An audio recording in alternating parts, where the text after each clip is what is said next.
Welcome friends to my YouTube channel. Uh, on yesterday's lecture, I told about the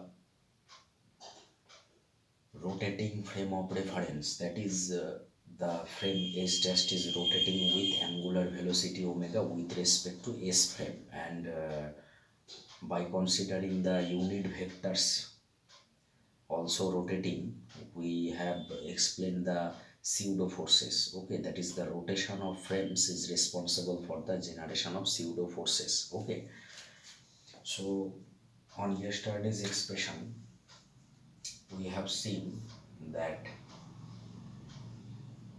there are two forces. One is Coriolis force. Okay, and the expression of such force is this: minus 2m into omega cross del r del t. And the another force that exists is the centrifugal force, that is simply minus m into omega cross r. So these are the pseudo forces exist. Okay, now at first in today's lecture we shall going to discuss about the Coriolis force. Okay, so let us try to find out this force at first. Okay, now magnitude of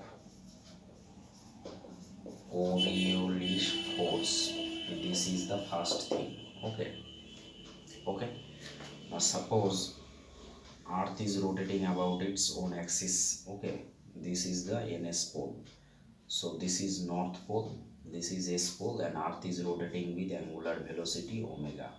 Okay, now this is the center, and suppose this is the point. Okay, say this is theta. Okay, now suppose we take the x-axis along east. Okay, y axis towards northern direction. Okay, and z axis is taken vertically upward. Okay, fine. And angular velocity vector omega is parallel to polar axis. Okay, so this angle is also theta. Okay, this angle is also theta. Now here, say this is the point P. Okay, so first of all, x-axis is towards east.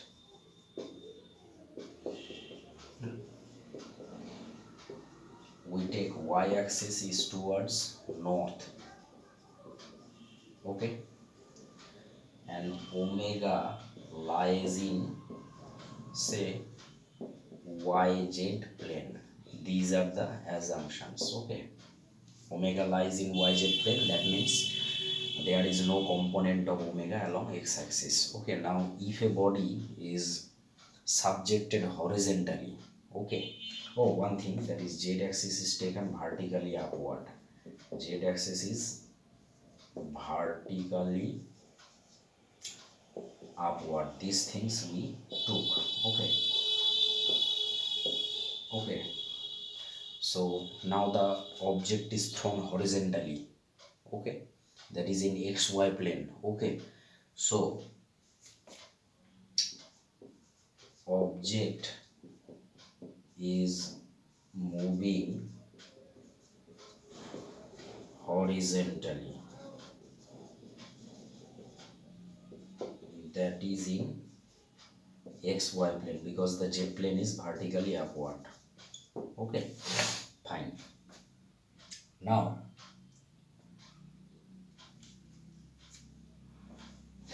what is v?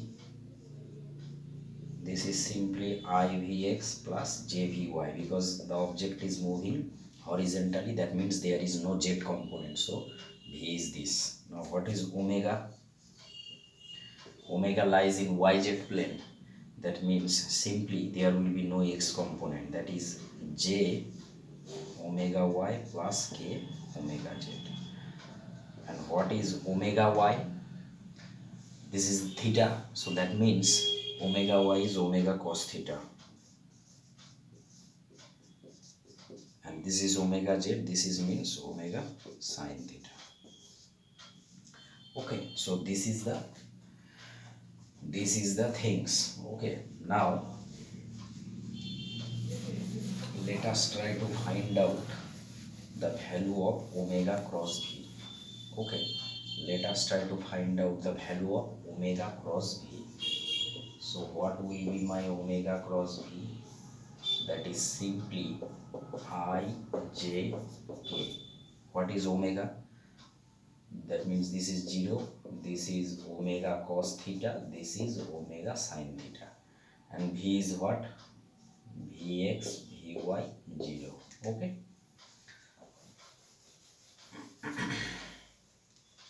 Now what will be the result? That is I. This is simply minus Vy omega sin theta plus j cap. This is simply Vx omega sin theta. Vx omega sin theta plus k cap. This is simply minus Vx omega cos theta. So minus I cap Vy omega sin theta plus j cap Vx omega sin theta minus k cap Vx omega cos theta. Okay, fine. Now what will be the expression of Coriolis force? That is simply F Coriolis is minus 2 into m into omega cross v. That means if we take omega out, this is simply minus I Vy sin theta plus j Vx sin theta minus k Vx cos theta. Okay, fine. So we can find out the two different components. Okay, by using this we can easily calculate the horizontal and vertical component. Okay, so at first write the horizontal component. What is this? Minus 2m omega. Horizontal component means I and j minus I cap Vy sin theta plus j cap Vx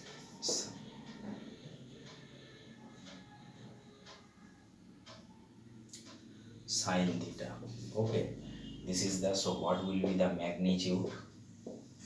What will be the magnitude? This is simply 2m omega into sin theta into Vx square plus Vy square, that means x dot square plus y dot square whole to the power half. Okay, so this is the horizontal component of Coriolis force. Okay, magnitude of, this is the horizontal component and this is the magnitude of horizontal component of Coriolis force.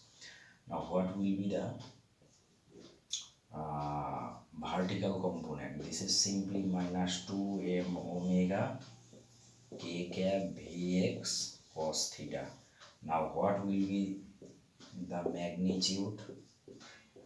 This is simply 2m omega Vx cos theta, or you can say 2m omega x dot cos theta.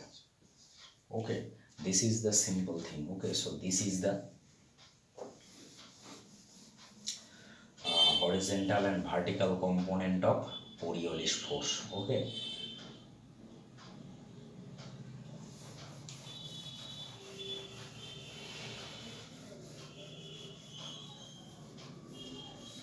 so what we find, that is the F Coriolis. This is the horizontal component. What we get? This is 2m omega sin theta. This is simply we get this minus 2m omega sin theta. This is simply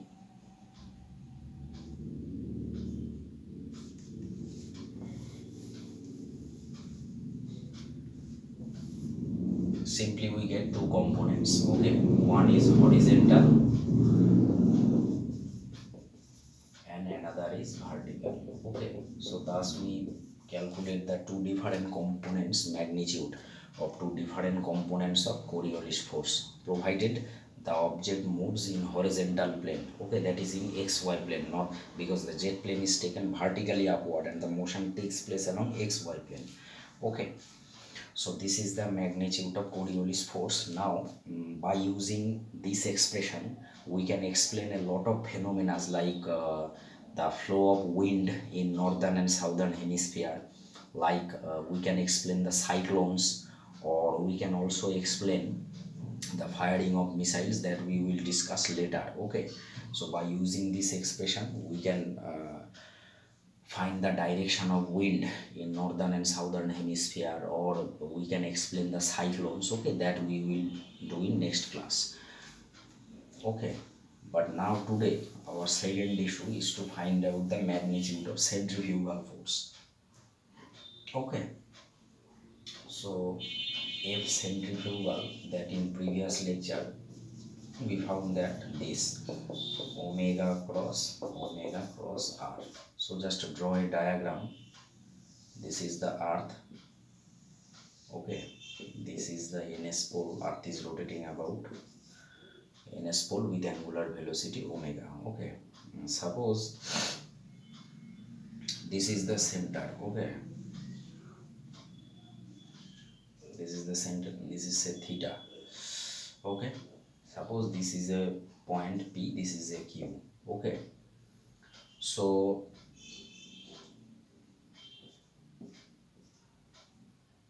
this is R, position vector of P with respect to O. So just simply omega cross R, that means B into A dot C minus C into A dot B. So what is R dot omega? That means omega R cos theta minus omega square R. Okay, so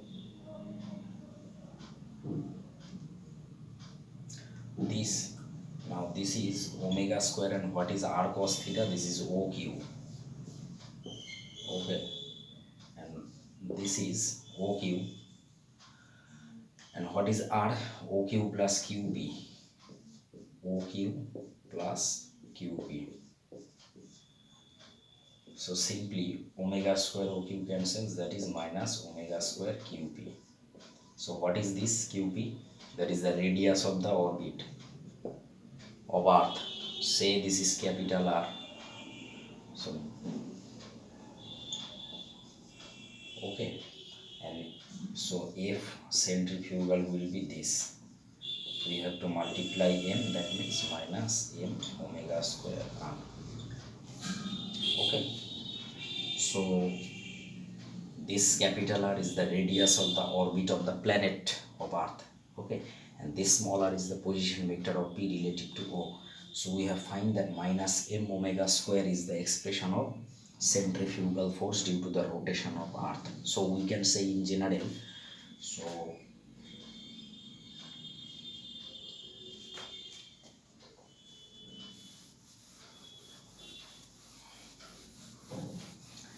in the expression of Coriolis force, okay, we have find that minus 2m omega cross del r del t. There is a theta.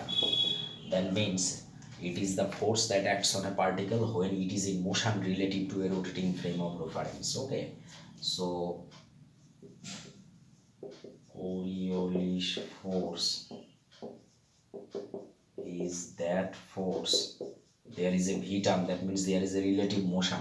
So Coriolis force is that force acting on a particle,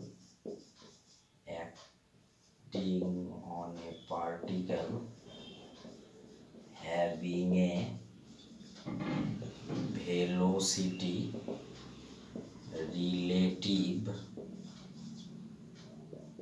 to a rotating frame of reference. Okay, because there is a v term involved here, minus 2m omega del r del t. Okay. Okay, so it is that force acting on a particle that must have a velocity related to a rotating frame of reference. But in case of a centrifugal force, the simple expression is minus m omega square r. That means no velocity term. Okay, so that means it is that force acting on a particle that is at rest relative to a rotating frame of reference. Okay, so acting on a particle that is at rest relative to a rotating